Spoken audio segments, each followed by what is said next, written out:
What's going on, everyone? My name is Phil with Think Make Do, and today we are working on some closets. So we're looking here at the second bedroom, and the wall used to end here.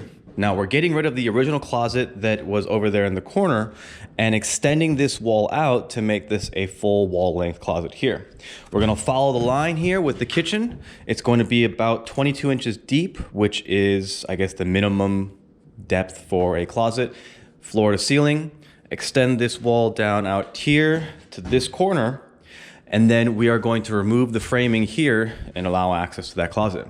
Now, what about the old closet? Well, this used to be the closet right here, and we took down the framing and we extended the master bedroom into the closet area to give the master more space. So it used to be like a 10 by 12, now it's a 14 by 12, I think. Just a 14 by 10, better space. This bathroom wall, we're going to adjust. The bathroom is oversized here for the master, and so we're actually gonna take 22 inches from here and create a wall. And the closet now for the master will be this section right here, with enough space for the door to open right here into this recess. You'll have your closet and then your full bath. And that should be it. So let's get started. The first thing we need to do here for this second bedroom closet is set up a top plate for the back half of the wall.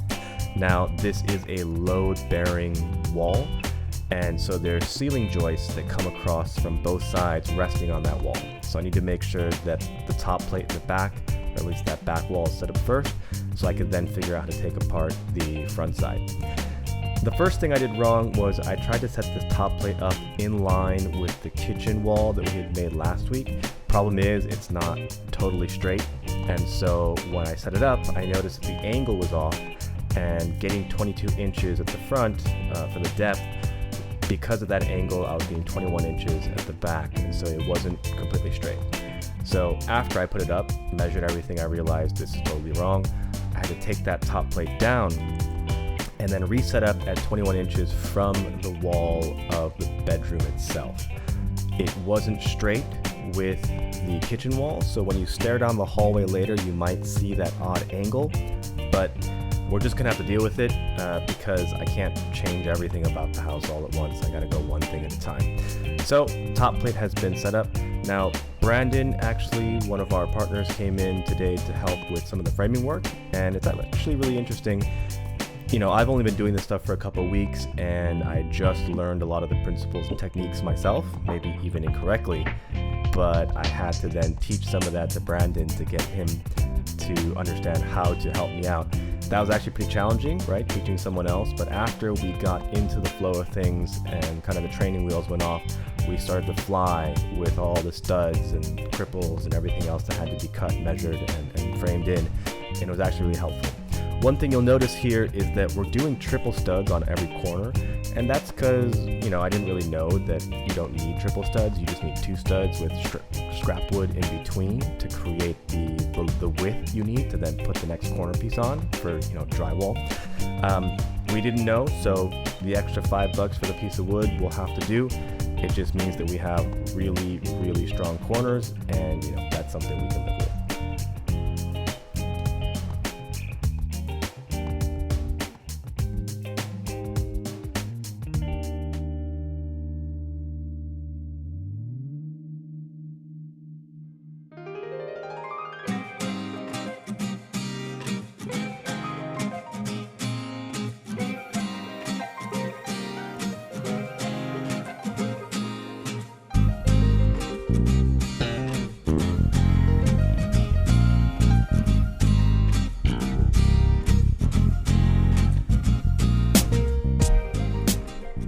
All right, moving on to the front of our load-bearing wall.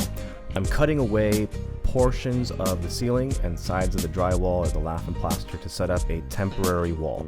This temporary wall is needed to take some of the load of those ceiling joists that are running across, because I'm going to remove completely the old wall, top and bottom plates, and replace all of it. To do that, I need to have something in place to handle all the weight, so that's what that is. You know, what I've realized over the last couple weeks working with these load-bearing walls is that it's really not as intimidating as it first starts out to be. I originally thought that if I put these supports in, I cut the wall where it's load-bearing, just a million pounds of force was going to hit the house and everything was going to collapse and I was going to die. And then when you realize what you're doing, it's really not that intimidating, and the basic concepts of handling weight come into play.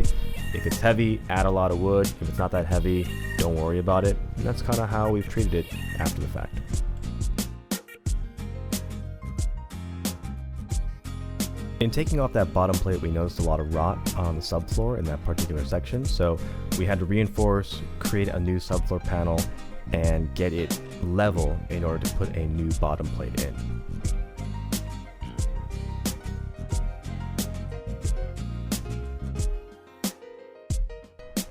After we set the top plate, we used a laser level to make sure that we were square, or the top plate and the bottom plate would match. And then I set the bottom plate and proceeded with the corners. Again, triple studs on the corners. What's ridiculous here is we did triple stud, and then I bothered to measure what the actual width of the opening for the closet would be, and realized that the trim for the closet was maybe a ½ inch from these triple studs I made in the corner. So now my corners plus my trim, there are 6 2x4s before you get to the opening of the closet on either side, and that's pretty ridiculous. You really don't need to do that, but it was my first time making a closet opening, so, you know, lesson learned. The other thing we did for this closet was chose a really strong header for the load-bearing wall. Now, typical closet construction, you just need a 2x4 running across, and that's really just to hold the width or the weight of a closet door. This is load-bearing, so you typically need 2 2x4s or 2 2x6s with a ½ inch laminate in between. I chose a full 4x6, which is really beefy, to make sure that there was no question that this was going to take the load properly. Now, based on what was there on the house before, this is 1,000 times improvement in load bearing wall, I guess. And so we're not really going to be concerned at all about what it can handle. Moving on to the closet in the master bedroom and master bathroom. Now, we set our line at 61.5 inches from that kitchen wall, and that's because a shower is 60 inches, so you add a ½ inch on each side for your cement board or your waterproof material, and then I added an extra ½ inch just because, you know, we don't really know what we're doing, so we figured the extra space will be beneficial. We can always build back a wall, you just can't really cut away once you've set it already there, so that's just safety on our side. Now, we have some cripples going across the top on the ceiling studs that allows us to get the top plate over comfortably, and then we have our first wall set.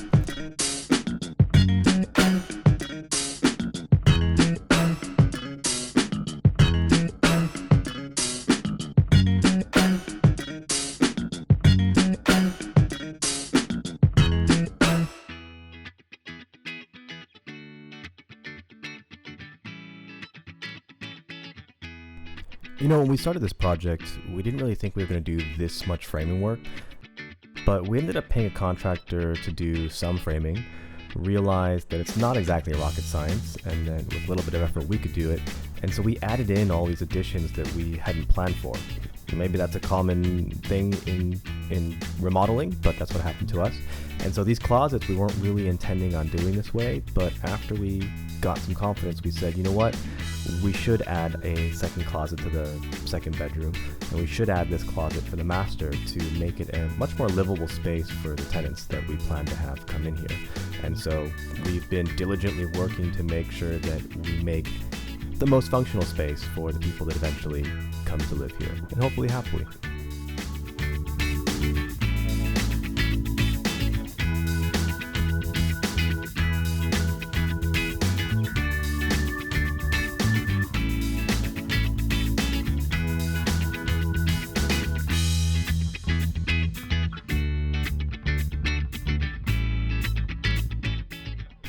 Now, if you are watching for the first time or you've been following the series, I would ask that you please take a moment to like, subscribe, make a comment about what you think about the channel so far in these videos, and let me know what I can improve on.